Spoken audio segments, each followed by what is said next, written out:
ਤੁਸੀਂ ਦੇਖ ਰਹੇ ਹੋ ਬਿਲਿੰਗ ਪੰਜਾਬ ਤੇ ਮੈਂ ਹਾਂ ਇਮਰਾਨ ਮਲਿਕ। ਪ੍ਰੋਗਰਾਮ 'ਚ ਲੈ ਕੇ ਹਾਜ਼ਰ ਹਾਂ ਪੰਜਾਬ ਦੀ ਸਿਆਸਤ ਨਾਲ ਜੁੜੀਆਂ ਅਹਿਮ ਤੇ ਵੱਡੀਆਂ ਖਬਰਾਂ। ਅਸੀਂ ਅੱਜ ਪ੍ਰੋਗਰਾਮ ਦੇ ਵਿੱਚ ਚਰਚਾ ਕਰਾਂਗੇ ਕਿ ਭਗਵੰਤ ਮਾਨ ਦੇ ਵੱਲੋਂ ਅੱਜ ਨਰਿੰਦਰ ਮੋਦੀ ਦੇ ਨਾਲ ਮੁਲਾਕਾਤ ਕੀਤੀ ਜਾਵੇਗੀ। ਮੁਲਾਕਾਤ ਕਿਸ ਨੂੰ ਲੈ ਕੇ ਹੋਵੇਗੀ, ਕਿਹੜੇ ਮੁੱਦਿਆਂ ਦੇ ਉੱਤੇ ਚਰਚਾ ਹੋਵੇਗੀ ਤੇ ਮੁਲਾਕਾਤ ਤੋਂ ਪਹਿਲਾਂ ਭਗਵੰਤ ਮਾਨ ਦੇ ਵੱਲੋਂ ਵੱਡਾ ਧਮਾਕਾ ਕੀਤਾ ਗਿਆ, ਕੀ ਆ ਉਹ ਧਮਾਕਾ, ਉਸ ਦੇ ਉੱਤੇ ਗੱਲਬਾਤ ਕਰਾਂਗੇ। ਨਾਲ ਨਾਲ ਗੱਲਬਾਤ ਕਰਾਂਗੇ ਸ਼ਹੀਦ ਆਜ਼ਮ ਸ਼ਹੀਦ ਭਗਤ ਸਿੰਘ ਦੀ, क्योंकि वड्डे ऐलान हो रहे ने, वड्डे वादे हो रहे ने, पर हाले तक शहीद भगत सिंह नूं शहीदी दर्जा नहीं मिलिया। इस दे पिछे कारण की ने, क्यों नहीं आखिर अजिहा किया जा रहा, इस दे उत्ते चर्चा करांगे ते नाल नाल चर्चा करांगे कांग्रेस दी। कांग्रेस दे विच बगावतां भी शुरू हो गईयां, कलेश पैना शुरू हो गया ते इस करके हुण कांग्रेस अपना एक वड्डा फैसला जिहड़ा ਉਹ ਲੈਣ ਦੇ ਵਿੱਚ ਕਾਫੀ ਦੇਰੀ ਕਰ ਰਹੀ ਆ। ਆਖਰ ਕਿਹੜਾ ਫੈਸਲਾ ਜਿਹੜਾ ਕਾਂਗਰਸ ਨਹੀਂ ਲੈ ਸਕੀ, ਇਸ ਦੇ ਉੱਤੇ ਵੀ ਚਰਚਾ ਕਰਾਂਗੇ। ਪੂਰੇ ਪ੍ਰੋਗਰਾਮ 'ਚ ਚਰਚਾ ਕਰਨ ਦੇ ਲਈ ਮੇਰੇ ਨਾਲ ਮੌਜੂਦ ਨੇ ਸਿਆਸੀ ਮਾਹਰ ਪ੍ਰੋਫੈਸਰ ਮਨਜੀਤ ਸਿੰਘ ਅਣਖੀ ਜੀ। ਸਭ ਤੋਂ ਪਹਿਲਾਂ ਸਵਾਗਤ ਕਰਦੇ ਹਾਂ। ਅਣਖੀ ਸਾਹਿਬ ਸਵਾਗਤ ਹੈ ਜੀ।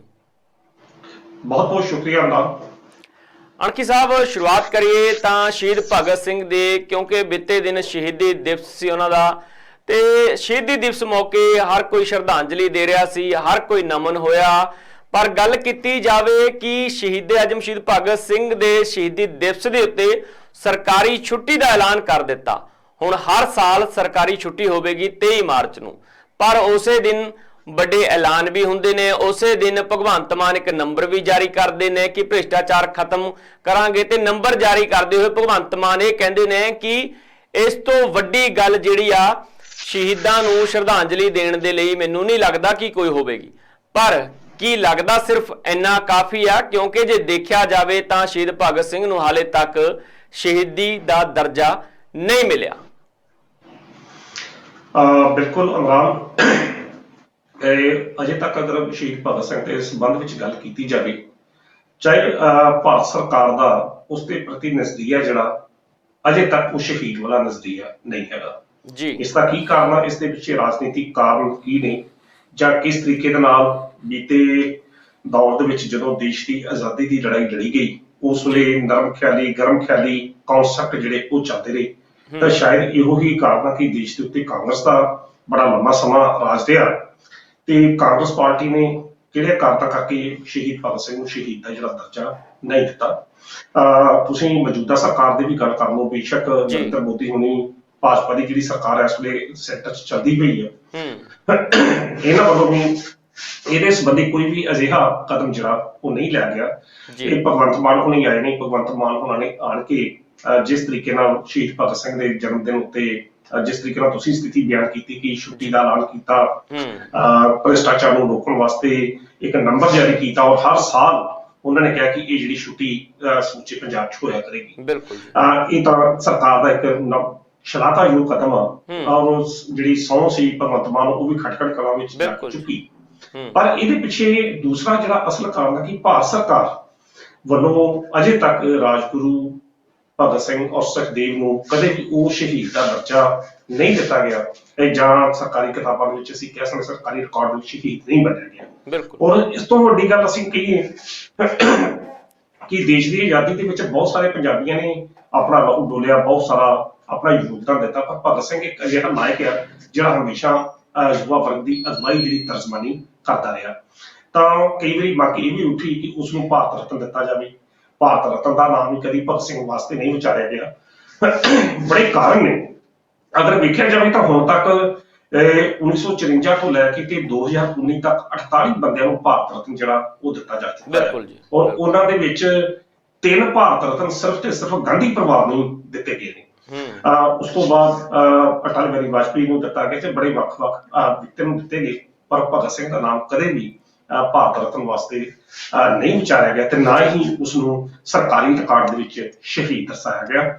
ਚਾਹੀਦਾ ਤਾਂ ਇਹ ਸੀ ਕਿ ਭਗਵੰਤ ਮਾਨ ਉਹਨਾਂ ਨੇ ਜਿਸ ਤਰੀਕੇ ਨਾਲ ਭਗਤ ਸਿੰਘ ਦੇ ਨਾਮ ਨੂੰ ਚੁੱਕਿਆ ਹੈ, ਭਗਤ ਸਿੰਘ ਦੇ ਨਾਮ ਦੇ ਉੱਤੇ ਉਹਨਾਂ ਨੇ ਇੱਕ ਨਵੀਂ ਸ਼ੁਰੂਆਤ ਕੀਤੀ ਆ। ਇਹ ਗੱਲ ਜਿਸ ਤਰੀਕੇ ਨਾਲ ਛੁੱਟੀ ਦਾ ਐਲਾਨ ਕੀਤਾ ਨਾ, ਉਹਨਾਂ ਨੂੰ ਚਾਹੀਦਾ, ਲੋਕ ਉਹਨਾਂ ਕੋਲ ਇਹ ਆਸ ਕਰਨਗੇ ਕਿ ਉਹਨਾਂ ਨੂੰ ਘੱਟ ਤੋਂ ਘੱਟ ਇੱਕ ਸ਼ਹੀਦ ਦਾ ਦਰਜਾ ਤਾਂ ਦਵਾਇਆ ਜਾਵੇ। ਜੇ ਛੁੱਟੀ ਕਰਵਾਤੀ ਜਾਵੇ, ਘੱਟੋ ਘੱਟ ਆਉਣ ਵਾਲੀਆਂ ਪੀੜ੍ਹੀਆਂ ਨੂੰ ਭਗਤ ਸਿੰਘ ਦੇ ਉਹਨਾਂ ਕਾਰਨਾਮੇ ਜਾਂ ਉਹਨਾਂ ਜੋ ਦੇਸ਼ ਦੀ ਆਜ਼ਾਦੀ ਵਾਸਤੇ ਜੋ ਉਹਨਾਂ ਨੇ ਕੀਤਾ ਉਹਦੇ ਸੰਬੰਧੀ ਪਤਾ ਲੱਗੇ।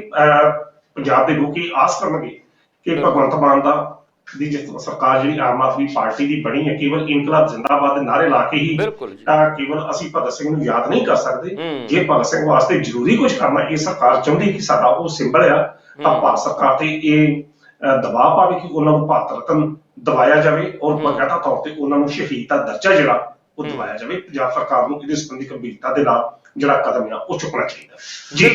ਬਿਲਕੁਲ ਕਿਹਾ ਜਾਂਦਾ ਕਿ ਹੁਣ ਸਵਾਲ ਜਿਹੜੇ ਉੱਠਣੇ ਸ਼ੁਰੂ ਹੋ ਚੁੱਕੇ ਨੇ ਕਿ ਸਿਰਫ ਔਰ ਸਿਰਫ ਇਨਕਲਾਬ ਜਿੰਦਾਬਾਦ ਦੇ ਨਾਅਰੇ ਲਗਾਉਣ ਦੇ ਨਾਲ ਅਸੀਂ ਉਹ ਹਾਸਲ ਨਹੀਂ ਕਰ ਸਕਦੇ, ਅਸੀਂ ਭਗਤ ਸਿੰਘ ਦੇ ਰਾਹ ਦੇ ਉੱਤੇ ਨਹੀਂ ਚੱਲ ਸਕਦੇ। ਸਿਰਫ ਇੰਨਾ ਹੀ ਨਹੀਂ ਬਲਕਿ ਉਹਨਾਂ ਦੀ ਸੋਚ ਨੂੰ ਅਪਣਾਉਣਾ ਚਾਹੀਦਾ, ਬਲਕਿ ਉਹਨਾਂ ਦੀ ਸੋਚ ਨੂੰ ਅੱਗੇ ਲੈ ਕੇ ਜਾਣਾ ਚਾਹੀਦਾ, ਕਿਉਂਕਿ ਸਭ ਨੂੰ ਯਾਦ ਹੈ ਜਦੋਂ ਭਗਤ ਸਿੰਘ ਹੋਰਾਂ ਨੂੰ ਫਾਂਸੀ ਦੇਣ ਦਾ ਸਮਾਂ ਸੀ, ਉਸ ਤੋਂ ਪਹਿਲਾਂ ਕਿਤਾਬ ਪੜ੍ਹਦੇ ਸੀ ਉਹ ਲੈ ਲੈਣ ਦੀ, ਤਾਂ ਉਸ ਸਮੇਂ ਇੱਕ ਬਰਕਾ ਮੋੜ ਗਏ ਸੀ ਤੇ ਕਹਿੰਦੇ ਸੀ ਕਿ ਮੈਂ ਬਰਕਾ ਮੋੜ ਕੇ ਚੱਲਿਆ, ਕੋਈ ਆਵੇਗਾ ਜਿਹੜਾ ਇਹ ਬਰਕਾ ਖੋਲੇਗਾ। ਤੇ ਉਸ ਤੋਂ ਬਾਅਦ ਅੱਜ ਉਹ ਸਮਾਂ ਆ ਚੱਲਿਆ ਕਿ ਬਰਕਾ ਜਿਹੜਾ ਉਹ ਖੋਲਿਆ ਜਾਵੇ ਤੇ ਉਹਨਾਂ ਦੀ ਸੋਚ ਨੂੰ ਜਿਵੇਂ ਭਗਵੰਤ ਮਾਨ ਚੱਕ ਰਹੇ ਨੇ। ਇੱਕ ਦੇਖਿਆ ਜਾਵੇ ਅਣਖੀ ਸਾਹਿਬ, ਜਿਵੇਂ ਇੱਕ ਬਹੁਤ ਸ਼ਲਾਘਾ ਕਰਨੀ ਵੀ ਇੱਥੇ ਬਣਦੀ ਆ, ਆਮ ਆਦਮੀ ਪਾਰਟੀ ਟੋਪੀ ਵਾਲੀ ਪਾਰਟੀ ਕਿਹਾ ਜਾਂਦਾ ਸੀ ਉਹਨਾਂ ਨੂੰ, ਟੋਪੀਆਂ ਲੈ ਕੇ ਪ੍ਰਚਾਰ ਕਰਦੇ ਸੀ ਝਾੜੂ ਦੀਆਂ, ਪਰ ਅੱਜ ਆਮ ਆਦਮੀ ਪਾਰਟੀ ਦੀ, ਜਦ ਆਪਾਂ ਵਿਧਾਨ ਸਭਾ ਦੇ ਸੈਸ਼ਨ ਦੀ ਗੱਲ ਕਰੀਏ ਜਾਂ ਆਮ ਆਦਮੀ ਪਾਰਟੀ ਦੇ ਵੈਸੇ ਹੁਣ ਗੱਲ ਕਰੀਏ ਤਾਂ ਟੋਪੀਆਂ ਤੋਂ ਹੁਣ ਪੱਗਾਂ ਵਾਲੀ ਪਾਰਟੀ ਕਹਿ ਸਕਦੇ ਹੋ। ਉਹ ਵੀ ਪੱਗਾਂ ਵੀ ਬਸੰਤੀ ਰੰਗ ਦੀਆਂ, ਜਿਹੜੀ ਆ ਹਰ ਕੋਈ ਉਮੀਦਵਾਰ ਜਿਹੜੇ ਪੱਗਾਂ ਬੰਨ੍ਹ ਕੇ ਆਉਂਦਾ ਬਸੰਤੀ ਰੰਗ ਦੀਆਂ ਪੱਗਾਂ ਬੰਨ੍ਹਦੇ ਨੇ। ਭਗਤ ਸਿੰਘ ਦੀ ਉਹ ਸੋਚ ਨੂੰ ਅੱਗੇ ਲੈ ਕੇ ਜਾਣ ਦੀ ਕੋਸ਼ਿਸ਼ਾਂ ਜ਼ਰੂਰ ਹੋ ਰਹੀਆਂ ਨੇ। ਦੇਖੋ ਬਿਲਕੁਲ ਜਿਹੜੇ ਟੋਪੀਆਂ ਵਾਲੀ ਗੱਲ ਕੀਤੀ ਇਹ ਉਹਨਾਂ ਸਮੇਂ ਦੇ ਵਿੱਚ ਸੁਖਬੀਰ ਬਾਦਲ ਹੁਣੀ ਬੜਾ ਕੁਝ ਕਹਿੰਦੇ ਰਹੇ ਸੀ। ਬਿਲਕੁਲ ਜੀ, ਕਿਉਂਕਿ ਅਕਾਲੀ ਦਲ ਵਾਲਿਆਂ ਨੇ ਹਮੇਸ਼ਾ ਇਸ ਮੁੱਦੇ ਤੇ ਜਿਹੜੀ ਸਿਆਸਤ ਕੀਤੀ ਹੈ ਇਹ ਖਤਰਾ ਸੀ ਮਹਿਸੂਸ, ਤੇ ਹੁਣ ਉਹਨਾਂ ਨੇ ਟੋਪੀਆਂ ਨੂੰ ਛੱਡ ਕੇ ਸਾਰਿਆਂ ਨੇ ਪੱਗਾਂ ਬੰਨ੍ਹਣੀਆਂ, ਇਹ ਤਾਂ ਸਮੇਂ ਦੀ ਗੱਲ ਆ। ਤੇ ਹਮੇਸ਼ਾ ਰਾਜਨੀਤੀ ਦੇ ਵਿੱਚ ਇਹੋ ਜਿਹੇ ਇਲਜ਼ਾਮਬਾਜ਼ੀਆਂ ਤਾਂ ਚੱਲਦੀ ਰਹਿੰਦੀਆਂ। ਸੁਖਬੀਰ ਬਾਦਲ ਨੇ ਹਮੇਸ਼ਾ ਹੀ ਇਸ ਪੱਧਰ ਦੀ ਬੜੀ ਘਟੀਆ ਸਿਆਸਤ ਜਿਹੜੀ ਸੀ ਕੀਤੀ ਸੀ, ਧਰਮ ਦੇ ਨਾਂ ਤੇ ਘਟੀਆ ਅਸੀਂ ਕਹਿ ਸਕਦੇ ਹਾਂ ਕਿ ਪੱਗਾਂ ਟੋਪੀਆਂ ਵਾਲੇ। ਤਾਂ ਉਸ ਵਕਤ ਲੋਕਾਂ ਨੇ ਸ਼ਾਇਦ ਇਸ ਚੀਜ਼ ਨੂੰ ਸਮਝ ਲਿਆ ਸੀ ਕਿ ਸਿਆਸਤ ਕਿਸ ਪੱਧਰ ਦੀ ਕੀਤੀ ਜਾ ਰਹੀ ਹੈ ਅਕਾਲੀ ਦਲ ਵੱਲੋਂ, ਤੇ ਸ਼ਾਇਦ ਇਹੋ ਹੀ ਕਾਰਨ ਆ ਕਿ ਉਹ ਪਾਰਟੀ ਜਿਹੜੀ 25 ਸਾਲ ਰਾਜ ਕਰਨ ਦਾ ਦਾਅਵਾ ਕਰਦੀ ਸੀ ਕੇਵਲ 3 ਸੀਟਾਂ ਤੇ ਸਿਮਟ ਕੇ ਰਹਿ ਗਈ ਹੈ। ਤੇ ਉਹ ਟੋਪੀਆਂ ਵਾਲੇ ਜਿਹਨਾਂ ਨੂੰ ਭੜਦੇ ਸੀ ਉਹ 92 ਸੀਟਾਂ ਦੇ ਨਾਲ ਇੱਕ ਕੇਸਰੀ ਪੱਗਾਂ ਦੇ ਨਾਲ ਜਿਹੜੀਆਂ ਨੇ ਉਹ ਵਿਧਾਨ ਸਭਾ ਦੇ ਵਿੱਚ ਪਹੁੰਚੇ। ਜੀ ਬਿਲਕੁਲ। ਅਣਖੀ ਸਾਹਿਬ, ਗੱਲ ਕੀਤੀ ਜਾਵੇ ਤਾਂ ਭਗਵੰਤ ਮਾਨ ਦੇ ਵੱਲੋਂ ਅੱਜ ਦੇਸ਼ ਦੇ ਪ੍ਰਧਾਨ ਮੰਤਰੀ ਨਰਿੰਦਰ ਮੋਦੀ ਦੇ ਨਾਲ ਮੁਲਾਕਾਤ ਕੀਤੀ ਜਾਣੀ ਹੈ। ਮੁਲਾਕਾਤ ਤੋਂ ਪਹਿਲਾਂ ਹੀ ਭਗਵੰਤ ਮਾਨ ਨੇ ਸੋਸ਼ਲ ਮੀਡੀਆ ਦੇ ਉੱਤੇ ਇਹ ਗੱਲ ਦੱਸ ਦਿੱਤੀ ਸੀ ਕਿ ਮੈਂ ਅੱਜ ਪੰਜਾਬ ਦੇ ਮੁੱਦਿਆਂ ਦੇ ਉੱਤੇ ਚਰਚਾ ਕਰੂੰਗਾ। ਪਹਿਲਾਂ ਜਦੋਂ ਸਮਾਂ ਮੰਗਿਆ ਸੀ ਉਦੋਂ ਹੀ ਦੱਸ ਦਿੱਤਾ ਸੀ, ਪਰ ਕੀ ਲੱਗਦਾ, ਕਿਉਂਕਿ ਇੱਕ ਮੁਲਾਕਾਤ ਤਾਂ ਇੱਕ ਪ੍ਰੋਟੋਕਾਲ ਦਾ ਹਿੱਸਾ ਹੁੰਦਾ, ਜਦੋਂ ਵੀ ਕੋਈ ਸਰਕਾਰ ਬਣਦੀ ਆ ਤਾਂ ਮੁੱਖ ਮੰਤਰੀ ਭਗਵੰਤ ਮਾਨ ਹੋਣ ਭਾਵੇਂ ਕਿ ਚਰਨਜੀਤ ਸਿੰਘ ਚੰਨੀ ਦੀ ਗੱਲ ਕਰੀਏ ਤਾਂ ਪ੍ਰਧਾਨ ਮੰਤਰੀ ਨਾਲ ਮੁਲਾਕਾਤ ਹੁੰਦੀ ਆ, ਪਰ ਕੀ ਲੱਗਦਾ ਕਿ ਜਿਵੇਂ ਬਾਕੀ ਮੁਲਾਕਾਤਾਂ ਹੁੰਦੀਆਂ ਸੀ, ਮੁਲਾਕਾਤ ਹੁੰਦੀ ਸੀ ਇੱਕ ਫੁੱਲਾਂ ਦਾ ਬੁੱਕੇ ਦੇ ਕੇ ਇੱਕ ਫੋਟੋ ਖਿਚਾ ਕੇ ਸਿਰਫ ਉੱਥੇ ਤੱਕ ਸੀਮਿਤ ਰਹਿ ਜਾਂਦੀ ਹੈ ਮੁਲਾਕਾਤ, ਕੀ ਲੱਗਦਾ ਜਿਵੇਂ ਬਦਲਾਅ ਲੋਕਾਂ ਨੇ ਕੀਤਾ, ਲੋਕ ਉਮੀਦਾਂ ਕਰਦੇ ਨੇ, ਭਗਵੰਤ ਮਾਨ ਦੇ ਵੱਲੋਂ ਕਹਿ ਵੀ ਦਿੱਤਾ ਗਿਆ ਕਿ ਪੰਜਾਬ ਦੇ ਮੁੱਦਿਆਂ ਨੂੰ ਲੈ ਕੇ ਜਿਹੜੇ ਵਿਚਾਰ ਵਟਾਂਦਰੇ ਕੀਤੇ ਜਾਣਗੇ, ਵਿਚਾਰ ਚਰਚਾ, ਕਿ ਅੱਜ ਅਜਿਹਾ ਕੁਝ ਹੋਵੇਗਾ? ਜੇ ਵਿਚਾਰ ਚਰਚਾ ਹੋਵੇਗੀ ਪੰਜਾਬ ਦੇ ਮੁੱਦਿਆਂ ਨੂੰ ਲੈ ਕੇ ਜਾਂ ਹੋਰ ਮੁੱਦਿਆਂ ਨੂੰ, ਤਾਂ ਕਿਹੜੇ ਮੁੱਦੇ ਹੋ ਸਕਦੇ ਨੇ ਅਹਿਮ ਜਿਹੜੇ ਅੱਜ ਪ੍ਰਧਾਨ ਮੰਤਰੀ ਨਰਿੰਦਰ ਮੋਦੀ ਤੇ ਭਗਵੰਤ ਮਾਨ ਦੇ ਵਿਚਾਲੇ ਵਿਚਾਰ ਹੋਣਗੇ? ਪਹਿਲਾਂ ਤਾਂ ਆਮ ਅਸੀਂ ਇਹ ਗੱਲ ਕਰੀਏ ਕਿ ਇਹ ਮੁਲਾਕਾਤ ਜਿਹੜੀ ਆ ਇਹ ਮੁੱਖ ਮੰਤਰੀ ਔਰ ਪ੍ਰਧਾਨ ਮੰਤਰੀ ਦੀ ਵਿਚਕਾਰ ਤਾਂ ਚਲੋ ਹੋਵੇਗੀ, ਪਰ ਅਸੀਂ ਇਹ ਗੱਲ ਕਹਿ ਦਈਏ ਕਿ ਇਹ ਜੇ ਮੁਲਾਕਾਤ ਦੋ ਸਾਥੀਆਂ ਦੀ ਹੋਣੀ ਆ ਤਾਂ ਇਹ ਜ਼ਿਆਦਾ ਵਾਜਬ ਹੋਏਗੀ, ਕਿਉਂਕਿ ਭਗਵੰਤ ਮਾਨ ਤੇ ਨਰਿੰਦਰ ਮੋਦੀ ਦੋ ਸਾਥੀ ਉਹ ਨੇ ਜਿਹੜੇ ਲੋਕ ਸਭਾ ਦੇ ਵਿੱਚ 2014 ਤੋਂ ਇਕੱਠੇ ਤੁਰੇ ਆ ਰਹੇ ਆ। ਬਿਲਕੁਲ, ਤੇ ਦੋਵੇਂ ਇੱਕ ਦੂਜੇ ਦੀ ਕਾਰਜਸ਼ੈਲੀ ਨੂੰ ਬੜੀ ਚੰਗੀ ਤਰ੍ਹਾਂ ਜਾਣਦੇ ਆ। ਮੈਨੂੰ ਯਾਦ ਆ ਕਿ ਇੱਕ ਵਾਰ ਭਗਵੰਤ ਮਾਨ ਇੰਨੀ ਜ਼ੋਰ ਨਾਲ ਆਪਣੇ ਕਿਸੇ ਮੁੱਦੇ ਨੂੰ ਲੈ ਕੇ ਲੋਕ ਸਭਾ ਦੇ ਵਿੱਚ ਪ੍ਰਦਰਸ਼ਨ ਕਰ ਰਹੇ ਸੀ ਤੇ ਸੰਘ ਜਿਹੜਾ ਉਹ ਸੋ ਗਿਆ ਸੀ ਭਗਵੰਤ ਮਾਨ ਦਾ ਨਾਅਰੇ ਮਾਰਦਿਆਂ, ਤਾਂ ਯਾਦ ਆ ਬੜੀ ਫੋਟੋ ਵਾਇਰਲ ਹੋਈ ਸੀ ਕਿ ਨਰਿੰਦਰ ਮੋਦੀ ਉਹਨਾਂ ਨੇ ਪਾਣੀ ਦਾ ਗਲਾਸ ਜਿਹੜਾ ਭਗਵੰਤ ਮਾਨ ਨੂੰ ਦਿੱਤਾ ਸੀ ਕਿ ਇਹ ਪਾਣੀ ਦਾ ਗਲਾਸ ਪੀ ਕੇ ਫਿਰ ਤੁਸੀਂ ਅਗਲੀ ਕਾਰਵਾਈ। ਕਹਿਣ ਦਾ ਅਰਥ ਆ ਕਿ ਪ੍ਰਧਾਨ ਮੰਤਰੀ ਨਰਿੰਦਰ ਮੋਦੀ ਨੂੰ ਵੀ ਪਤਾ ਕਿ ਲੋਕ ਸਭਾ ਦੇ ਵਿੱਚ ਪੰਜਾਬ ਦੇ ਮੁੱਦਿਆਂ ਨੂੰ ਲੈ ਕੇ ਭਗਵੰਤ ਮਾਨ ਦੀ ਕਾਰਜਸ਼ੈਲੀ ਕੀ ਰਹੀ ਹੈ ਤੇ ਕਿਸ ਤਰੀਕੇ ਨਾਲ ਉਹ ਪੰਜਾਬ ਦੇ ਮੁੱਦਿਆਂ ਨੂੰ ਲੈ ਕੇ ਆਪਣੀ ਆਵਾਜ਼ ਉਠਾਉਂਦਾ ਰਿਹਾ ਹੈ।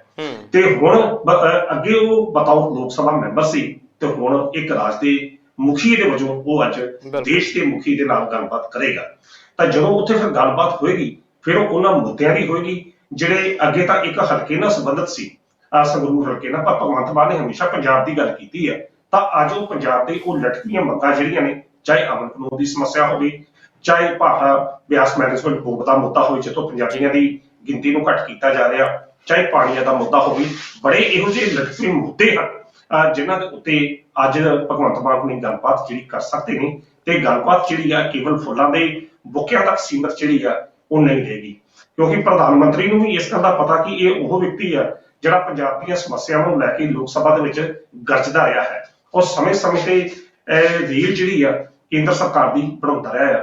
ਤਾਂ ਅੱਜ ਦੀ ਜਿਹੜੀ ਮੁਲਾਕਾਤ ਆ ਬੁੱਕਿਆਂ ਤੱਕ ਸੀਮਤ ਜਿਹੜੀ ਇੱਕ ਰਸਮੀ ਮੁਲਾਕਾਤ ਨਹੀਂ ਹੋਵੇਗੀ, ਬਲਕਿ ਪੰਜਾਬ ਦੇ ਮੁੱਦਿਆਂ ਨੂੰ ਲੈ ਕੇ ਗੰਭੀਰ ਗੱਲਬਾਤ ਜਿਹੜੀ ਆ ਹੋ ਸਕਦੀ ਹੈ। ਬਿਲਕੁਲ ਬਾਕੀ ਤਾਂ ਇੱਕ ਪ੍ਰੋਟੋਕਾਲ ਦੇ ਅਨੁਸਾਰ ਹੁੰਦਾ ਕਿ ਇੱਕ ਨਵਾਂ ਬਣਿਆ ਮੁੱਖ ਮੰਤਰੀ ਪ੍ਰਧਾਨ ਮੰਤਰੀ ਨੂੰ ਮਿਲਣ ਜਾ ਰਿਹਾ, ਉਹ ਗ੍ਰਹਿ ਮੰਤਰੀ ਹੋਣਾ ਨਾਲ ਵੀ ਅਮਿਤ ਸ਼ਾਹ ਹੋਣਾ ਨਾਲ ਵੀ ਗੱਲਬਾਤ ਹੋ ਸਕਦੀ ਹੈ, ਗੱਲਬਾਤ ਮੁਲਾਕਾਤ ਕਰਨਗੇ। ਪਰ ਅਸਲ ਦੇ ਵਿੱਚ ਜਿਹੜੀ ਮੁਲਾਕਾਤ ਆ ਅਸੀਂ ਕਹਿ ਸਕਦੇ ਹਾਂ ਕਿ ਇਹ ਪੰਜਾਬ ਦੇ ਉਹਨਾਂ ਗੰਭੀਰ ਮਸਲਿਆਂ ਨੂੰ ਹੋਵੇਗੀ ਜਿਹੜੇ ਬੀਤੇ ਦੌਰ ਤੋਂ ਲਟਕਦੇ ਆ ਰਹੇ ਆ, ਜਿਹੜੇ ਹੱਲ ਨਹੀਂ ਹੋਏ ਜਾਂ ਜਿਨ੍ਹਾਂ ਨੂੰ ਭਗਵੰਤ ਮਾਨ ਦੀ ਆਮ ਆਦਮੀ ਪਾਰਟੀ ਦੀ ਸਰਕਾਰ ਇਹ ਸਮਝਦੀ ਹੈ ਕਿ ਪਹਿਲਾਂ ਇਹ ਮੁੱਦੇ ਹੱਲ ਹੋਣ ਫਿਰ ਜਿਹੜੀ ਅਗਲੀ ਗੱਲਬਾਤ ਹੋਵੇ। ਸੋ ਅੱਜ ਦੀ ਮੀਟਿੰਗ ਦੇ ਉੱਤੇ ਸਾਰਿਆਂ ਦੀ ਨਜ਼ਰਾਂ ਜਿਹੜੀਆਂ ਨੇ ਉਹ ਟਿਕੀਆਂ ਰਹਿਣਗੀਆਂ।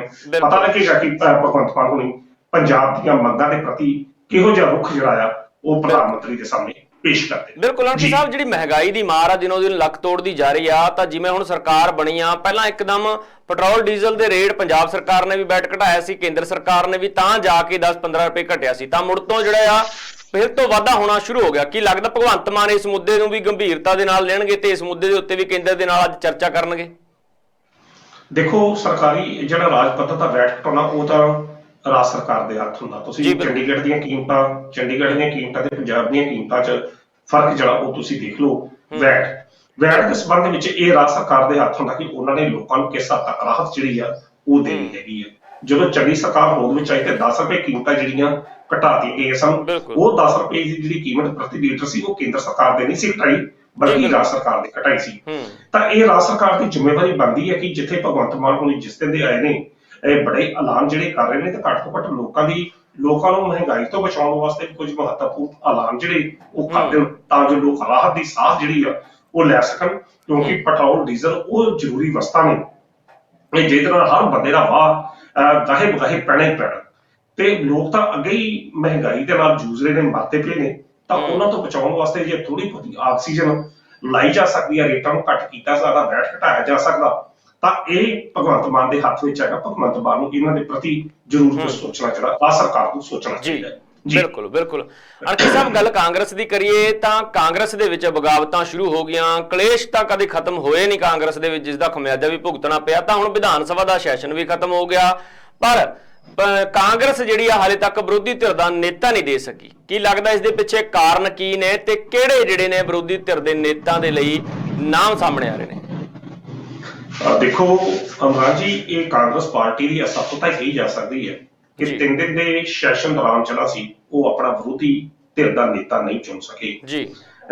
ਉਹ ਪਾਰਟੀ ਜਿਹੜੇ 77 ਵਿਧਾਇਕ ਸਨ, ਬੀਤੇ ਦੌਰ 'ਚ 18 ਵਿਧਾਇਕ ਨੇ, ਤੇ 18 ਵਿਧਾਇਕਾਂ ਦੇ 3 ਦਿਨ ਚੱਲਿਆ ਸੈਸ਼ਨ, ਪਰ ਉਹ ਵਿਰੋਧੀ ਧਿਰ ਦੀ ਵਿਰੋਧੀ ਧਿਰ ਦਾ ਨੇਤਾ ਆਪਣੇ ਇਹਨਾਂ 18 ਬੰਦਿਆਂ ਦੇ ਵਿੱਚੋਂ ਨਹੀਂ ਚੁਣ ਸਕੇ। ਇਸ ਤੋਂ ਵੱਡੀ ਅੰਦਰੂਨੀ ਗੁੱਟਬਾਜ਼ੀ ਦੀ ਮਿਸਾਲ ਹੋਰ ਕੀ ਹੋ ਸਕਦੀ ਹੈ। ਹਾਲਾਂਕਿ ਇਹਨਾਂ 3 ਦਿਨਾਂ ਦੇ ਵਿੱਚ ਇਸ ਚੀਜ਼ ਨੂੰ ਲੈ ਕੇ ਵਿਰੋਧੀ ਧਿਰ ਦੇ ਨੇਤਾ ਨੂੰ ਲੈ ਕੇ 2-3 ਬੰਦਿਆਂ ਨੇ ਬਹੁਤ ਜ਼ਿਆਦਾ ਆਪਣਾ ਐਕਟਿਵ ਰੋਲ ਨਿਭਾਉਂਦੇ ਨਜ਼ਰ ਆਏ, ਜਿਨ੍ਹਾਂ ਵਿੱਚ ਅਮਰਿੰਦਰ ਸਿੰਘ ਰਾਜਾ ਵੜਿੰਗ, ਸੁਖਪਾਲ ਸਿੰਘ ਖਹਿਰਾ, ਪ੍ਰਤਾਪ ਸਿੰਘ ਬਾਜਵਾ, 2-3 ਬੰਦਿਆਂ ਨੇ ਜਿਹੜੇ ਰਾਜ ਸਭਾ ਦੀ ਮੈਂਬਰਸ਼ਿਪ ਨੂੰ ਲੈ ਕੇ ਆਮ ਆਦਮੀ ਪਾਰਟੀ ਦੇ ਉੱਤੇ ਉਸਨੂੰ ਘੇਰਿਆ। ਉਸ ਦੇ ਪਿੱਛੇ ਜਿਹੜਾ ਮੇਨ ਮੁੱਦਾ ਸ਼ਾਇਦ ਵਿਰੋਧੀ ਧਿਰ ਦੀ ਨੇਤਾ ਦੀ ਕੁਰਸੀ ਨੂੰ ਹੀ ਹਾਸਲ ਕਰਨਾ ਸੀ। ਪਰ ਇਸ ਸਭ ਦੇ ਬਾਵਜੂਦ ਵੀ ਕਾਂਗਰਸ ਪਾਰਟੀ ਇਹਦੇ ਵਿੱਚ ਕਾਮਯਾਬ ਨਹੀਂ ਹੋ ਸਕੀ। ਹੁਣ ਇਸ ਦੇ ਪਿੱਛੇ ਕਾਰਨ ਕੀ ਹੈ? ਅਗਰ ਇਸ ਵੇਲੇ ਵੇਖਿਆ ਜਾਏ ਤਾਂ ਕਾਂਗਰਸ ਪਾਰਟੀ ਜਿਹੜੇ 18 ਵਿਧਾਇਕ ਚੁਣ ਕੇ ਗਏ ਨੇ, ਇਹਨਾਂ ਵਿੱਚ ਜ਼ਿਆਦਾਤਰ ਉਹ ਨੇ ਕਿ ਜਿਹੜੇ ਆਪਣੇ ਆਪ ਨੂੰ ਧਰਮਤਰ ਸਮਝਦੇ ਨੇ, ਕਦਾਵਰ ਸਮਝਦੇ ਨੇ, ਤੇ ਉਹ ਆਪਣੇ ਹੈ ਵੀ ਕਦਾਵਰ। ਜੇ ਉਹਨਾਂ ਵਿੱਚੋਂ ਸਭ ਤੋਂ ਪਹਿਲਾ ਨਾਮ ਵੇਖਿਆ ਜਾਵੇ ਪ੍ਰਤਾਪ ਸਿੰਘ ਬਾਜਵਾ ਦਾ, ਉਹ ਸਭ ਤੋਂ ਇਹਨਾਂ 18 ਵਿਧਾਇਕਾਂ ਦੇ ਵਿੱਚੋਂ ਸਭ ਤੋਂ ਸੀਨੀਅਰ ਨੇਤਾ ਨੇ। 4 ਵਾਰ ਉਹ ਵਿਧਾਇਕ ਬਣੇ ਨੇ ਜੀ। ਇੱਕ ਵਾਰ ਉਹ ਲੋਕ ਸਭਾ ਦੇ ਮੈਂਬਰ ਰਹੇ ਨੇ ਤੇ ਇੱਕ ਵਾਰ ਰਾਜ ਸਭਾ ਦੇ ਮੈਂਬਰ ਰਹੇ। ਸਭ ਤੋਂ ਸੀਨੀਅਰਿਟੀ ਜਿਹੜੀ ਆ ਉਹਨਾਂ ਦੀ ਬਣਦੀ ਹੈ। ਨੰਬਰ 2 ਤੇ ਤਰਜਿੰਦਰ ਸਿੰਘ ਬਾਜਵੇ ਦਾ ਨਾਮ ਆਉਂਦਾ, ਉਹ 4ਥੀ ਵਾਰ ਵਿਧਾਇਕ ਬਣੇ ਨੇ। ਉਸ ਤੋਂ ਬਾਅਦ ਸੁਖਜਿੰਦਰ ਸਿੰਘ ਰੰਧਾਵੇ ਦਾ ਨਾਮ ਆਉਂਦਾ, ਉਹ 3 ਵਾਰੀ ਵਿਧਾਇਕ ਬਣੇ ਨੇ। ਹੁਣ ਸਥਿਤੀ ਇਹ ਆ ਕਿ ਇਹ ਜੋ ਮਾਝਾ ਬ੍ਰਿਗੇਡ ਜਿਹੜੀ ਵਿੱਚ ਅਸੀਂ ਕਹਿ ਸਕਦੇ ਕਿ ਜਿਨ੍ਹਾਂ ਨੇ ਬੀਤੇ ਦੌਰ 'ਚ ਕੈਪਟਨ ਅਮਰਿੰਦਰ ਸਿੰਘ ਦੇ ਖਿਲਾਫ ਇੱਕ ਬੜਾ ਮਹੱਤਵਪੂਰਨ ਰੋਲ ਅਦਾ ਕੀਤਾ, ਤੇ ਇਸ ਮਾਝਾ ਬ੍ਰਿਗੇਡ ਜਿਹੜੀ ਆ ਆਮ ਆਦਮੀ ਪਾਰਟੀ ਦੀ ਇਸ ਹਨੇਰੀ ਚੱਲਣ ਦੇ ਸੁਨਾਮੀ ਦੇ ਬਾਵਜੂਦ ਵੀ ਆਪਣੇ ਆਪ ਨੂੰ ਬਚਾਉਣ ਦੇ ਵਿੱਚ ਸਫਲ ਹੋ ਗਈ। ਬਿਲਕੁਲ। ਇਹ ਮਾਝਾ ਬ੍ਰਿਗੇਡ ਜਿਹੜੀ ਸੀ, ਇਹ ਮਾਝਾ ਬ੍ਰਿਗੇਡ ਕਿਸੇ ਵੀ ਸੂਰਤ ਵਿੱਚ ਪ੍ਰਤਾਪ ਸਿੰਘ ਬਾਜਵਾ ਨੂੰ ਵਿਰੋਧੀ ਧਿਰ ਦਾ ਨੇਤਾ ਨਹੀਂ ਬਣ ਦੇਣਾ ਚਾਹੁੰਦੀ, ਕਿਉਂਕਿ ਉਹਨਾਂ ਦੀ ਆਪਣੀ ਸਮੱਸਿਆ ਕਾਦੀਆਂ ਤੋਂ ਦੋਵੇਂ ਨੇਤਾ ਆਉਂਦੇ ਨੇ, ਤਾਂ ਕਿਸੇ ਵੀ ਸੂਰਤ ਵਿੱਚ ਉਹ ਬਣਨਾ ਨਹੀਂ ਦੇਣਾ ਚਾਹੁੰਦੇ। ਦੂਜੇ ਪਾਸੇ ਸੁਖਜਿੰਦਰ ਸਿੰਘ ਰੰਧਾਵਾ ਨੇ, ਉਹ ਪੰਜਾਬ ਪ੍ਰਦੇਸ਼ ਕਾਂਗਰਸ ਕਮੇਟੀ ਦਾ ਪ੍ਰਧਾਨ ਬਣਨਾ ਚਾਹੁੰਦੇ ਨੇ। ਡਾਕਟਰ ਜਿੰਦਰ ਸਿੰਘ ਬਾਜਵਾ ਵਿਰੋਧੀ ਧਿਰ ਦੇ ਨੇਤਾ ਬਣਨਾ ਚਾਹੁੰਦੇ ਨੇ। ਦੂਜੇ ਪਾਸੇ ਹੁਣ ਪ੍ਰਗਟ ਸਿੰਘ ਜਿਹੜੇ ਨੇ, ਉਹ ਵੀ ਇਹਦੇ ਵਿੱਚ ਐਂਟਰੀ ਜਿਹੜੀ ਉਹ ਮਾਰਦੇ ਪਏ ਨੇ। ਸੋ ਇਹ ਕਾਰਨ, ਇਹ ਚਾਰ ਵਿਅਕਤੀ ਜਿਹੜੇ ਨੇ, ਚਾਰੇ ਵਿਅਕਤੀ ਆਪੋ ਆਪਣੇ ਮੁੱਦਿਆਂ ਨੂੰ ਲੈ ਕੇ ਇਸ ਆਮ ਆਦਮੀ ਪਾਰਟੀ ਦੇ ਵਿਰੁੱਧ ਮੁੱਦਿਆਂ ਨੂੰ ਇਸ ਤਰੀਕੇ ਨਾਲ ਛਾਲਦੇ ਰਹੇ ਨੇ ਕਿ ਕਾਂਗਰਸ ਹਾਈਕਮਾਨ ਦੀਆਂ ਨਜ਼ਰਾਂ ਦੇ ਵਿੱਚ ਅਸੀਂ ਆਪਣੀ ਇਸ ਕੁਰਸੀ ਨੂੰ ਪੱਕਾ ਕਰ ਲਈਏ। ਤੇ ਉਹਨਾਂ ਵੱਲੋਂ ਜਿਹੜੀ ਅਸੀਂ ਕਹਿੰਦੇ ਆ ਅੰਦਰ ਖਾਤੇ ਜਿਹੜੀ ਆ ਭੰਨਤੋੜ ਦੀ ਜਿਹੜੀ ਆਪਣੀ ਨੀਤੀ ਆ, ਉਹ ਵੀ ਚਾਲੂ ਆ, ਉਹ ਵੀ ਸ਼ੁਰੂ ਆ। ਸਿਰਫ ਇੱਕ ਸਹਿਮਤੀ ਦਾ ਪਤਾ ਲੱਗਾ ਜੋ ਸੂਤਰਾਂ ਤੋਂ ਸਾਡੇ ਤੱਕ ਜਾਣਕਾਰੀ ਪਹੁੰਚੀ ਕਿ ਡਿਪਟੀ ਲੀਡਰ ਜਿਹੜਾ ਉਹ ਅਰਦਾ ਚੌਧਰੀ ਦੇ ਉੱਤੇ ਜਿਹੜੇ ਦੀਨਾਨਗਰ ਹਲਕੇ ਤੋਂ ਜਿਹੜੇ ਵਿਧਾਇਕਾ ਬਣੇ ਨੇ, ਉਹਨਾਂ ਦੇ ਉੱਤੇ ਨਾਮ ਦੀ ਸਹਿਮਤੀ ਬਣੀ ਹੈ ਕਿ ਚਲੋ ਡਿਪਟੀ ਲੀਡਰ ਉਹਨਾਂ ਨੂੰ ਬਣਾ ਦਿੱਤਾ ਜਾਵੇ। ਪਰ ਅਜੇ ਤੱਕ ਕਾਂਗਰਸ ਪਾਰਟੀ ਵਿਰੋਧੀ ਧਿਰ ਦਾ ਲੀਡਰ ਪਾਰਟੀ ਦੀ ਅੰਦਰੂਨੀ ਗੁੱਟਬਾਜੀ ਜਾਂ ਖਹਿਬਾਜੀ ਕਰਕੇ ਹੀ ਆਪਣਾ ਨੇਤਾ ਜਿਹੜਾ ਨਹੀਂ ਚੁਣ ਸਕੀ, ਜੋ ਕਿ ਬਹੁਤ ਮਹੱਤਵਪੂਰਨ ਹੁੰਦਾ ਵਿਰੋਧੀ ਧਿਰ ਦੀ ਨੇਤਾ ਦੀ ਭੂਮਿਕਾ।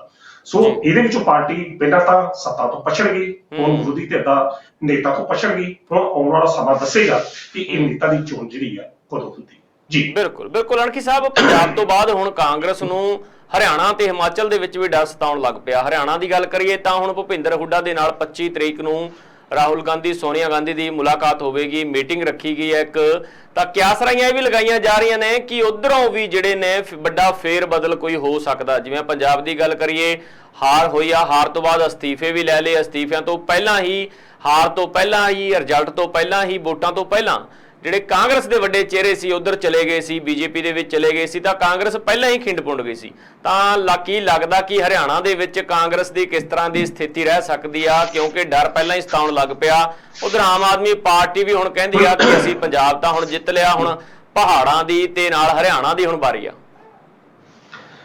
ਅਮਰਾਨ ਜੀ, ਇਸ ਤਰ੍ਹਾਂ ਹੈ ਕਿ ਜਿਸ ਬੀਤੇ ਦਿਨਾਂ ਦੇ ਵਿੱਚ G23 ਗਰੁੱਪ ਜਿਸ ਤਰੀਕੇ ਨਾਲ ਐਕਟਿਵ ਹੋਇਆ, ਔਰ ਦੂਜੇ ਪਾਸੇ ਜਿਹੜੀ ਕਾਂਗਰਸ ਸੁਪਰੀਮੋ ਸੋਨੀਆ ਗਾਂਧੀ ਔਰ ਰਾਹੁਲ ਗਾਂਧੀ ਨੇ ਜਿਸ ਤਰੀਕੇ ਨਾਲ G23 ਦੇ ਗਰੁੱਪ ਦੇ ਮੈਂਬਰਾਂ ਨੂੰ ਉਹ ਮਿਲ ਕੇ ਆਪਣੇ ਨਾਲ ਜੋੜਨ ਦਾ ਯਤਨ ਕਰ ਰਹੇ ਨੇ, ਇਸ ਪਿੱਛੇ ਇਹੋ ਹੀ ਹੈ ਕਿ 50 ਰਾਜਾਂ ਦੇ ਵਿੱਚ ਜਿਹੜੀ ਕਾਂਗਰਸ ਦੀ ਸ਼ਰਮਨਾਕ ਹਾਰ ਹੋਈ ਆ, ਆਉਂਦੇ ਸਮੇਂ ਦੇ ਵਿੱਚ ਬਾਕੀ ਰਾਜਾਂ ਦੇ ਵਿੱਚ ਨਾ ਹੋਵੇ। ਕੱਲ ਸੁਨੀਲ ਜਾਖੜ ਦਾ ਜਿਹੜਾ ਇੱਕ ਵਿਅੰਗ ਸੀ ਕਿ ਇਹਨਾਂ ਨੂੰ ਚੁੱਕੋ ਕੋਈ ਟੋਪੀ ਥੱਲੇ ਡਿੱਗ ਪਈ, ਉਹ ਵੀ ਇਸੇ ਸੰਬੰਧ ਵਿੱਚ ਹਾਈਕਮਾਨ ਨੂੰ ਕੀਤਾ ਗਿਆ ਸੀ। ਤਾਂ ਹੁਣ ਜਿਸ ਤਰੀਕੇ ਨਾਲ ਭੁਪਿੰਦਰ ਸਿੰਘ ਹੁੱਡਾ ਨੂੰ ਮਨਾਉਣ ਦਾ ਯਤਨ ਕੀਤਾ ਜਾ ਰਿਹਾ ਜਾਂ ਉਹਨਾਂ ਨੂੰ ਮਨਾਇਆ ਜਾਵੇਗਾ, ਇਸ ਪਿੱਛੇ ਇਹੋ ਹੀ ਕਾਰਨ ਆ ਕਿ G23 ਜਿਹੜਾ ਗਰੁੱਪ ਆ, ਉਹ ਸੀਨੀਅਰ ਕਾਂਗਰਸੀ ਨੇਤਾਵਾਂ ਦਾ ਜਿਹੜੇ ਬੀਤੇ ਲੰਮੇ ਸਮੇਂ ਤੋਂ ਕਾਂਗਰਸ ਪਾਰਟੀ ਦੇ ਨਾਲ ਜੁੜੇ ਹੋਏ ਨੇ, ਤਾਂ ਉਹ ਚਾਹੁੰਦੇ ਨੇ ਕਿ ਕਾਂਗਰਸ ਪਾਰਟੀ ਦੇ ਵਿੱਚ ਇੱਕ ਅਜਿਹਾ ਬਦਲਾਅ ਆਏ ਕਿ ਜਿਹਦੇ ਨਾਲ ਕਾਂਗਰਸ ਪਾਰਟੀ ਆਪਣੀ ਪੁਰਾਣੀ ਦਿਨਾਂ ਦੀ ਤਸਵੀਰ ਦੇ ਵਿੱਚ ਫਿਰ ਉਗੜ ਕੇ ਸਾਹਮਣੇ ਆ ਜਾਵੇ। ਤਾਂ ਇਹੋ ਹੀ ਕਾਰਨ ਆ ਕਿ ਕਾਂਗਰਸ ਪਾਰਟੀ ਹੁਣ ਬੜਾ ਫੂਕ ਕੇ ਕਦਮ ਰੱਖਣ ਦਾ ਉਹਨੇ ਯਤਨ ਜਿਹੜਾ ਉਹ ਕਰਨਾ ਸ਼ੁਰੂ ਕਰ ਦਿੱਤਾ ਕਿ ਤਾਂ ਜੋ ਆਉਂਦੇ ਦਿਨਾਂ ਦੇ ਵਿੱਚ ਜਿਹੋ ਜਿਹੀ ਸ਼ਰਮਨਾਕ ਹਾਰ ਰਾਜਾਂ 'ਚ ਹੋਈ ਆ, ਪੰਜਾਬ, ਉੱਤਰ ਪ੍ਰਦੇਸ਼, ਉਹ ਬਾਕੀ ਰਾਜਾਂ ਦੇ ਵਿੱਚ ਨਾ ਹੋਵੇ। ਹੁਣ ਇਹ ਦੇਖਣਾ ਹੋਵੇਗਾ ਕਿ ਉਹ G23 ਗਰੁੱਪ ਦੇ ਮੈਂਬਰ ਕਾਂਗਰਸ ਪਾਰਟੀ ਦੇ ਨਾਲ ਚੱਲਣ ਨੂੰ ਤਿਆਰ ਹਨ, ਮਿਲ ਕੇ ਚੱਲਣ ਨੂੰ ਤਿਆਰ ਹਨ, ਕਿ ਅਜੇ ਵੀ ਉਹ ਆਪਣੀ ਇਸੇ ਮੰਗ ਤੇ ਅੜੇ ਨੇ ਕਿ ਹਾਂ ਭਈ ਜਿਹੜੀ ਪ੍ਰਧਾਨਗੀ ਹੈ ਹੁਣ ਗਾਂਧੀ ਪਰਿਵਾਰ ਤੋਂ ਲੈ ਕੇ ਕਿਸੇ ਵਿਅਕਤੀ ਨੂੰ ਦੇ ਦਿੱਤੀ ਜਾਣੀ ਚਾਹੀਦੀ ਹੈ। ਸੋ ਬੜੇ ਅਜਿਹੇ ਸਵਾਲ ਹਨ, ਬੜੇ ਅਜਿਹੇ ਪ੍ਰਸ਼ਨ ਹਨ ਜੋ ਬੀਤੇ ਦੌਰ ਦੇ ਵਿੱਚ G23 ਦੇ ਗਰੁੱਪ ਦੇ ਮੈਂਬਰ ਜਿਹੜੇ ਨੇ ਕਾਂਗਰਸ ਪਾਰਟੀ ਦੀ ਡਿੱਗਦੀ ਜਾਂਦੀ ਸਾਖ ਨੂੰ ਬਹਾਲ ਕਰਨ ਵਾਸਤੇ ਇਹੋ ਜਿਹੇ ਸਮੇਂ ਤੇ ਮੁੱਦੇ ਉਠਾਉਂਦੇ ਰਹੇ ਨੇ, ਪਰ ਕਾਂਗਰਸ ਹਾਈਕਮਾਨ ਹਮੇਸ਼ਾ ਉਹਨਾਂ ਦੀਆਂ ਸਲਾਹਾਂ ਨੂੰ ਨਜ਼ਰ ਅੰਦਾਜ਼ ਕਰਦੀ ਰਹੀ ਹੈ। ਤਾਂ ਜੇਕਰ ਹੁਣ ਭੁਪਿੰਦਰ ਹੁੱਡਾ ਨੂੰ ਮਿਲਣ ਦਾ ਕਾਂਗਰਸ ਹਾਈਕਮਾਨ ਵੱਲੋਂ ਜਿਹੜਾ ਯਤਨ ਕੀਤਾ ਜਾ ਰਿਹਾ, ਤਾਂ ਉਹ ਵੀ ਇਸੇ ਪ੍ਰਸੰਗ ਵਿੱਚ ਆ ਕਿ ਕਾਂਗਰਸ ਪਾਰਟੀ ਆਪਣੀ ਖੁਰਦੀ ਜਿਹੜੀ ਸਾਖ ਆ ਉਸ ਨੂੰ ਕਿਵੇਂ ਬਚਾਉਣਾ, ਉਹਦੇ ਵਾਸਤੇ ਜਿਹੜੀ ਉਹ ਚਿੰਤਕ ਜਿਹੜੀ ਨਜ਼ਰ ਆ ਰਹੀ ਹੈ। ਤਾਂ ਉਸੇ ਸੰਬੰਧ ਵਿੱਚ ਇਹ ਮੀਟਿੰਗਾਂ ਦਾ ਸਿਲਸਿਲਾ ਜਿਹੜਾ ਇਹ ਜਾਰੀ ਹੈ। ਜੀ ਬਿਲਕੁਲ। ਅਣਖੀ ਸਾਹਿਬ, ਤੁਸੀਂ ਕੀਮਤੀ ਸਮਾਂ ਦਿੱਤਾ ਅੱਜ ਦੇ ਇਸ ਪ੍ਰੋਗਰਾਮ ਦੇ ਵਿੱਚ, ਤੁਹਾਡਾ ਬਹੁਤ ਬਹੁਤ ਧੰਨਵਾਦ ਜੀ। ਬਹੁਤ ਬਹੁਤ ਸ਼ੁਕਰੀਆ ਜੀ। ਸੋ ਬਿਲਕੁਲ, ਕਾਂਗਰਸ ਪਾਰਟੀ ਹਰ ਪਾਸੇ ਤੋਂ ਆਪਣਾ ਬਚਾਅ ਕਰਦੀ ਹੋਈ ਨਜ਼ਰ ਆ ਰਹੀ ਆ, ਕਿਉਂਕਿ ਕਾਂਗਰਸ ਦੀ ਪੰਜਾਬ ਦੇ ਵਿੱਚ ਬਾਕੀ ਪੰਜਾਬ ਸਣੇ 5 ਰਾਜਾਂ ਦੇ ਵਿੱਚ ਸ਼ਰਮਨਾਕ ਹਾਰ ਹੋਣ ਤੋਂ ਬਾਅਦ ਕਾਂਗਰਸ ਹੁਣ ਇਹ ਸਮਝ ਚੁੱਕੀ ਆ ਕਿ ਸਾਨੂੰ ਜਿਹੜਾ ਆ ਸਹੀ ਕਦਮ ਸੋਚ ਸਮਝ ਕੇ ਕਦਮ ਚੁੱਕਣਾ ਪਵੇਗਾ, ਕਿਉਂਕਿ ਪਹਿਲਾਂ ਕਾਂਗਰਸ ਦੇ ਵਿੱਚ ਜਿਹੜਾ ਆ ਕਲੇਸ਼ ਪਿਆ ਸੀ, ਕਲੇਸ਼ ਨੂੰ ਲੈ ਕੇ ਹੀ ਕਾਂਗਰਸ ਨੂੰ ਇਹ ਖਮਿਆਜਾ ਭੁਗਤਣਾ ਪਿਆ। ਅਜਿਹੀ ਇੱਕ ਪਾਰਟੀ ਜਿਹੜੀ 76 ਸੀਟਾਂ 77 ਸੀਟਾਂ ਲੈ ਕੇ ਗਈ ਹੋਵੇ ਤਾਂ ਉਸ ਤੋਂ ਬਾਅਦ 18 ਤੇ ਸਿਮਟ ਗਈ, ਤਾਂ ਵਾਕਈ ਆਪਣੇ ਆਪ ਦੇ ਵਿੱਚ ਇੱਕ ਸੋਚ ਵਿਚਾਰ ਕਰਨ ਦਾ ਮੁੱਦਾ ਬਣ ਜਾਂਦਾ ਆ। ਤਾਂ ਕਾਂਗਰਸ ਨੂੰ ਖਮਿਆਜਾ ਭੁਗਤਣਾ ਪਿਆ, ਤਾਂ ਇਸ ਕਰਕੇ ਹੁਣ ਸਬਕ ਵੀ ਲੈਣ ਦੀ ਲੋੜ ਆ। ਤਾਂ ਹਰਿਆਣਾ ਦੇ ਵਿੱਚ ਹੁਣ ਤਿਆਰੀਆਂ ਜਿਹੜੀਆਂ ਆਮ ਆਦਮੀ ਪਾਰਟੀ ਨੇ ਖਿੱਚ ਲਈਆਂ ਨੇ ਤੇ ਕਾਂਗਰਸ ਵੀ ਹੁਣ ਆਪਣੇ ਵਿਚਾਰ ਵਟਾਂਦਰੇ ਕਰਨੇ ਸ਼ੁਰੂ ਕਰ ਦਿੱਤੇ ਨੇ ਕਾਂਗਰਸ ਦੇ ਵੱਲੋਂ ਵੀ। ਤਾਂ ਹੋਰ ਵੀ ਪਲ ਪਲ ਦੀ ਜਾਣਕਾਰੀ ਤੁਹਾਡੇ ਨਾਲ ਸਾਂਝੀ ਕਰਦੇ ਰਹਾਂਗੇ। ਅਜਿਹੇ ਹੀ ਹੋਰ ਪ੍ਰੋਗਰਾਮ ਲੈ ਕੇ ਤੁਹਾਡੇ ਰੂਬਰੂ ਹੋਵਾਂਗੇ। ਅੱਜ ਦੇ ਪ੍ਰੋਗਰਾਮ 'ਚ ਸਮਾਂ ਹੋ ਚੱਲਿਆ ਇਜਾਜ਼ਤ ਲੈਣ ਦਾ। ਦਿਓ ਇਜਾਜ਼ਤ। ਧੰਨਵਾਦ।